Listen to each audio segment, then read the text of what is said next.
At the time of the Warring States in 219 AD, after having occupied the key strategic city of Xiangyang, Guan Yu led his troops to attack Fancheng next. General Cao Ren, who had suffered repeated defeats, had to retreat behind the city walls, unable to escape. At the same time, he sent a messenger to seek help from Cao Cao, who appointed his general Yu Jin to lift the siege of the city. Amidst the heavy autumn rains, the nearby Xiang River was surging and about to overflow, and Yu Jin unwisely had stationed his base camp in a valley 10 miles up the river. When Guan Yu found out, he sent some of his soldiers to breach the river's embankments, causing a huge flood.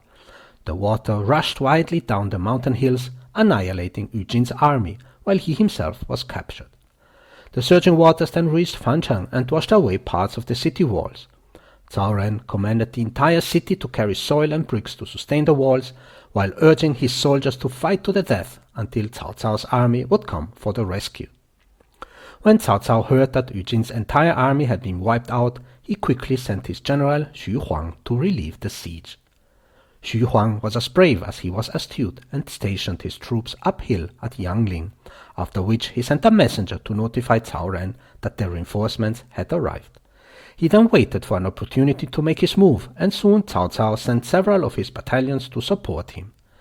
Xu Huang, now with a large number of troops, decided to launch a pincer attack to defeat Guan Yu, whose army was stationed in 2 places, Weitou and Sizhong. Xu Huang initially made some apparent threats to attack Weitou, and while Guan Yu was forced to guard from that direction, Xu Huang launched a surprise charge on Sizhong and successfully breached the enemy defenses there. Guan Yu personally led his 5,000 men strong cavalry to rescue Sizhong, but was intercepted by Xu Huang on the way. Guan Yu suffered a major defeat and had to retreat.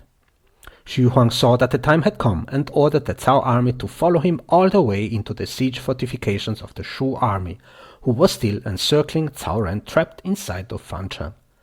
There were more than 10 layers of fortifications to break, all filled with pits and defensive facilities, but Xu Huang and his army fiercely charged and fought as if invincible. The Shu army was defeated and fled, and the siege of Fancheng was lifted.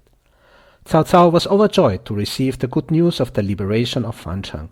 He personally wrote a letter of command to Xu Huang and highly praised him.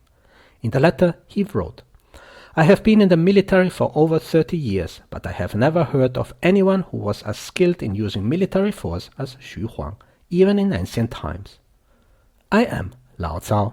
Thanks for listening, and more to come soon. Bye bye."